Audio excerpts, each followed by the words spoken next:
bangun, just tip itu dari 1 kilo, sedangkan kargo itu kan nggak bisa. Jadi kita harus kumpulin dulu. Dan kita harus selalu merindukan yang namanya pagi. Semangat pagi itu harus tetap dirindukan, gitu.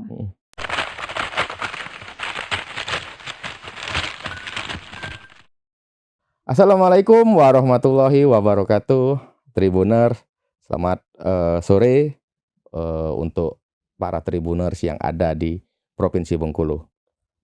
Tema podcast kita hari ini sebenarnya kita ini ingin berkenalan dengan sosok perempuan asli dari Bengkulu Selatan, tapi sudah lama merantau ke Jakarta.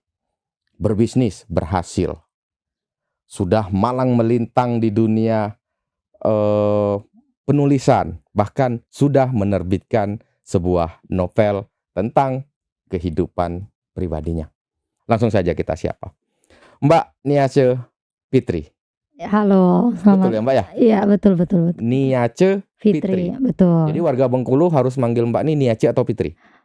Fitri boleh. Fitri boleh. Niace juga boleh. Niace boleh. Jadi yang penting nyaman aja. Penting nyaman ya Mbak ya. Iya. Saya lebih nyaman kayak Mbak Fitri ini. Boleh. Tapi kalau zaman sekolah itu Niace. Tidak ada yang kenal Fitri. Oh iya. Tapi di Bengkulu Selatan Fitri. Fitri ya. Betul. Niace Fitri. Betul. Pengusaha. Ya. Penulis. Iya. Saya tertarik nih. Sudah lama merantau, sukses sebagai pengusaha, mapan secara ekonomi, kembali ke kampung halaman. Apa yang mau dicari Mbak? Karena saya berpikir Tuhan itu kan sudah sangat baik nih terhadap diri saya kan. Jadi saya ingin pulang dan memberikan itu atau berdedikasi ke daerah, khususnya daerah saya sendiri yaitu Bengkulu Selatan. Gitu. Jadi memang panggilan hati aja sih Bang. Jadi betul-betul kayak sudah cukup nih untuk berkelananya kan. Jadi kayaknya sekarang balik dulu ke Bengkulu Selatan, tepatnya di Mana. Betul. Jadi sekarang banyak berkegiatan di Mana Mbak Fitri ya? Betul. Kenapa memilih merantau dari Mana akhirnya ke Jakarta itu kapan? Apa yang dilakukan di Jakarta? Oke. Sampai akhirnya nanti pulang lagi ini, boleh ceritakan dulu Mbak? Oke. Jadi kalau dicerita dari awal, kalau saya sebut sih lebih ke jalan baik Tuhan sih Bang. Jadi memang dulu tidak pernah terpikir untuk ke Jakarta itu seperti apa. Atau tahu Jakarta seperti apa itu tidak pernah terpikir. Karena sanak saudara tidak ada di Jakarta. Iya. Jadi itu betul-betul kayak jalan Tuhan tuh memang sangat-sangat baik terhadap saya. Dari saya lahir di Seluma sebenarnya, di Talang Tinggi. Dari lahir sampai umur 6 tahun itu di Seluma. 6 tahun sampai 12 tahun itu di Bengkulu Selatan, di mana setelah 12 tahun SMP SMA itu di Bengkulu. Enough. Jadi tidak pernah kepikiran bakalan ke Jakarta. Apa? Kesibukan Mbak Niace? Jadi setelah lulus kuliah, saya buka just tip karena memang backgroundnya kan orang bandara kan. Terus melirik untuk daerah timur itu Sorong. Jadi kan kita sama-sama tahu kan lumayan jauh tuh ya kan. Jadi usahanya yang saya tarik itu jasa titip. Dari Jakarta saya kirim lewat kargo. Nanti saya punya mitra di Sorong di Papua. Jadi itu saya kembangin dari 2015 sampai sekarang. Tapi sekarang sudah masih berjalan Mbak ya? Sampai sekarang masih berjalan. Apa nama usahanya tuh Mbak? NR Just Tip. NR Just Tip. Betul. Artinya Mbak Niace ini owner ya? Betul. Luar biasa ya. Oke. Tapi kenapa memilih Sorong gitu? Karena untuk just tip itu sendiri memang maksudnya di daerah timur Bang. Kalau untuk daerah Sumatera kan tidak mungkin. Karena kan kita bisa lewat travel kan sekarang udah banyak nih. Bengkulu, Jakarta kan ngapain nih lewat just tip kan? Tercover. Iya, tercover ya kan. Jadi betul-betul kayak ya udah langsung aja dari konsumennya langsung ke toko terus langsung kirim lewat travel kan jadi. Iya betul. Tapi kalau ke daerah timur kan tidak bisa. Dia memang harus melewati mitranya gitu. Ini yang berjalan sampai udah berapa tahun akhirnya Mbak? Sekarang udah jalan ke 12 tahun. 12 tahun. Betul. Luar biasa. Kalau bicara usaha nih pasti kita ngobrolnya benefit, pasti kita Oh, bicara keuntungan. betul betul betul betul. Bagaimana, Pak?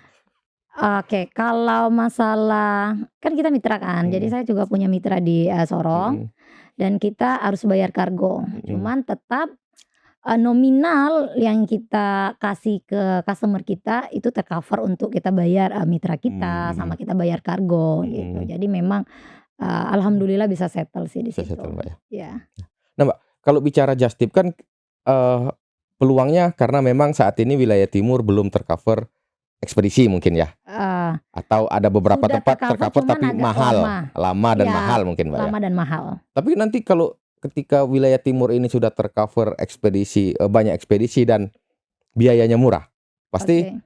Mbak Niace sudah mempersiapkan lini bisnis lain nih? Oke. Karena menurutku kalau Jakarta ke timur itu, dia bisa Mmm, bikin ekspedisi atau wilayah apa, mhm, harganya murah, tapi itu tidak bisa membatasi jarak. mhm, Otomatis jarak itu kalau ekspedisi otomatis dia bakalan panjang. iya, Kalau lewat saya kan sehari sampai, gitu. gitu. Iya, Artinya value-nya di situ, Mbak, ya? Oke, oke, betul. oke, oke. Bagaimana sambutan warga timur dengan adanya usaha Eee, ini, Mbak?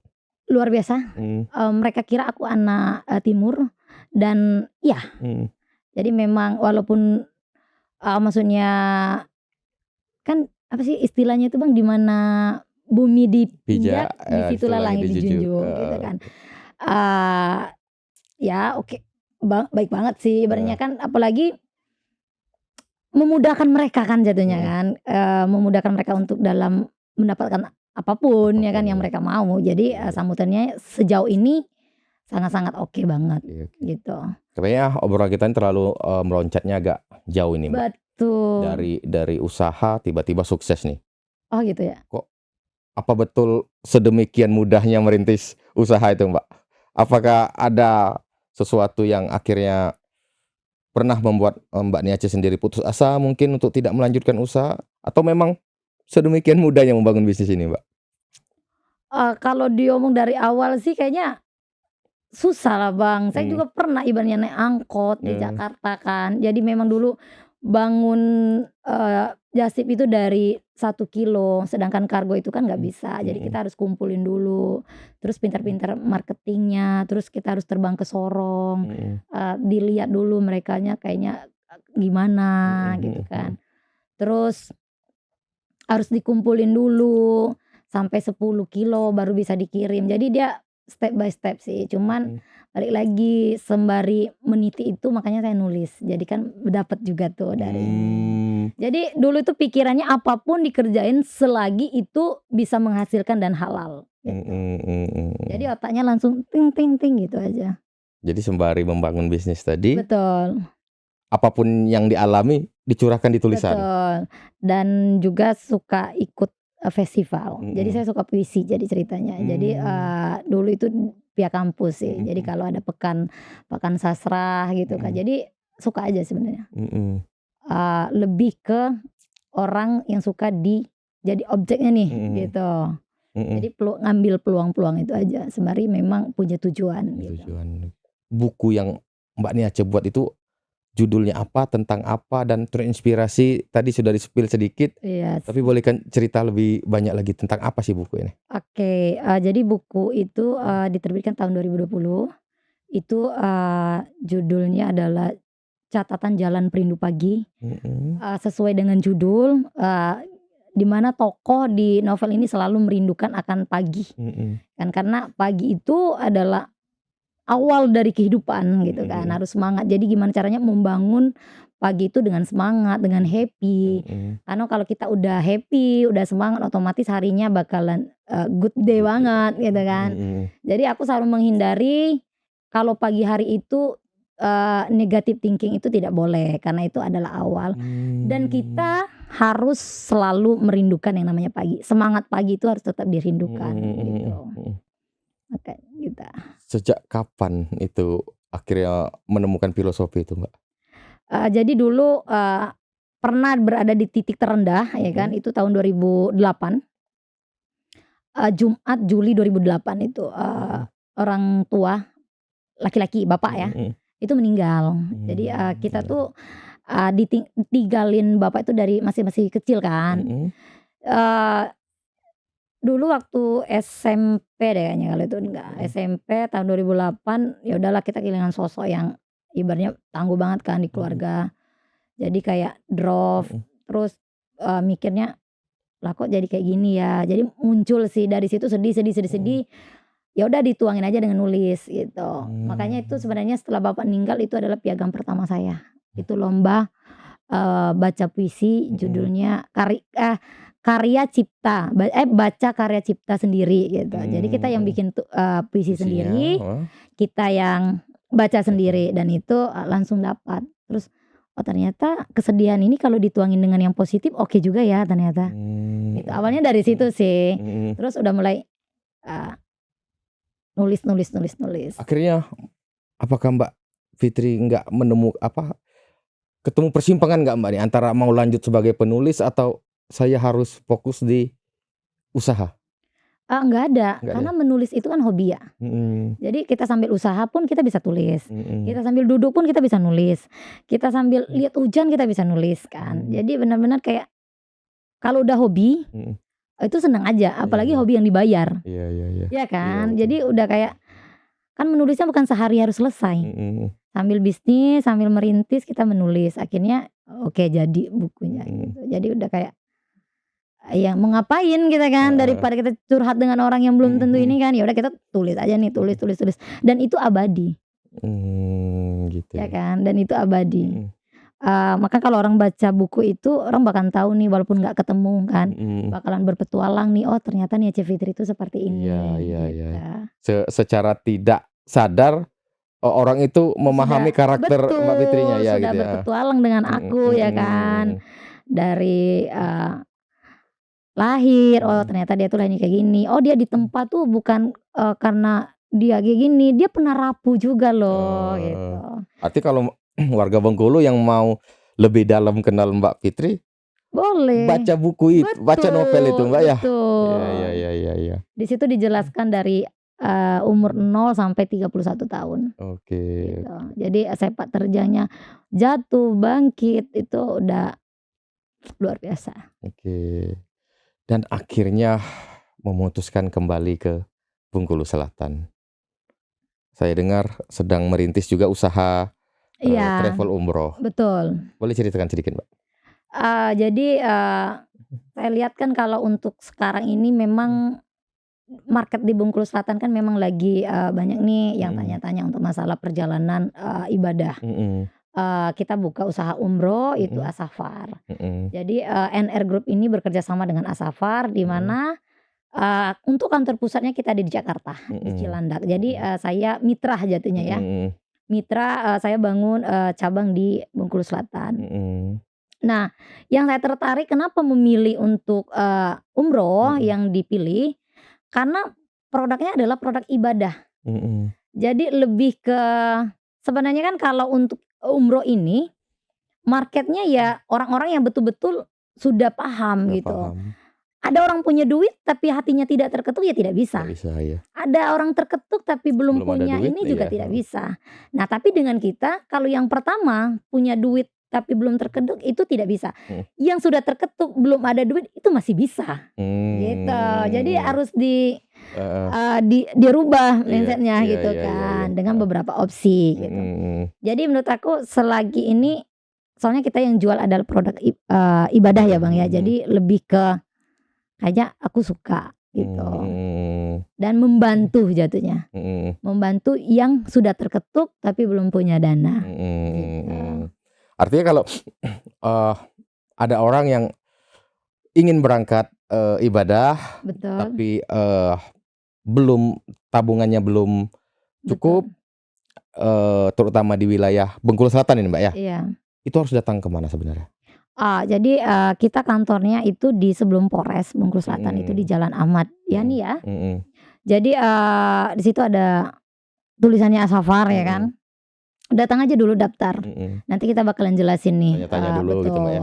Dan kita bakalan bantu. Kalau ada niat itu pasti ada jalan. Ada jalan gitu ya. Gitu.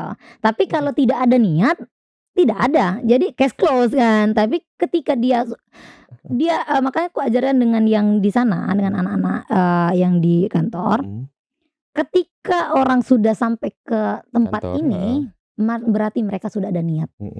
Berarti mereka adalah jamaah kita. Deal atau tidak deal, mereka adalah jamaah kita. Karena itu adalah mereka sudah mempunyai niat gitu. Dan kita wajib memberikan peluang itu. Gitu. Apa kemudahan-kemudahan yang ditawarkan, Mbak, oleh As-Saffar ini? Value benefitnya. Benefitnya. Oke. Benefit sendiri dibandingkan yang lain ya, Bang, ya. Yang pertama kita sudah kerjasama itu dengan 2 maskapai, yaitu maskapai Garuda dengan Saudi Airlines. Jadi kalau menggunakan jasa kita tidak akan mungkin jamaah itu pakai penerbangan lain. Karena sudah kita Terjamin tuh, Mbak, ya? Betul. Karena kita sudah ada MOU-nya. Jadi berarti jamaah kita sudah bakalan fasilitasnya itu. Terus kita berusaha ketika sudah sampai di Jeddah dan Madinah, Madinah dan Mekah, itu kita memilih betul-betul hotel atau tempat beristirahat itu yang dekat dan nyaman. Karena kan tidak semua jamaah itu mudah, pasti ada yang rentang. Jadi kalau aku lebih prepare atau MOU dengan hotel yang turun itu langsung ke view Ka'bahnya gitu. Jadi tidak lagi menggunakan bis gitu kan. Jadi itu menurut aku 2 item yang sangat-sangat menonjol sih, Bang, daripada mereka harus murah nih tapi pakai pesawat yang sorry to say ya gitu. Terus yang jauh gitu kan. Jadi penginapannya jauh tuh, Mbak, ya? Betul. Jadi aku pengen membantu beribadah, menikmati Ibadah nyaman dan hikmat. Gitu. Betul. Oke. 1-2 kalimat inspiratif dari Mbak Fitri. Silakan, Mbak. Oke, yang bisa saya sampaikan adalah walaupun sering dijungkir balikan oleh keadaan, tetap semangat karena percayalah Tuhan akan menemukan jalan terbaiknya. Download Tribun X sekarang. Menghadirkan lokal menjadi Indonesia.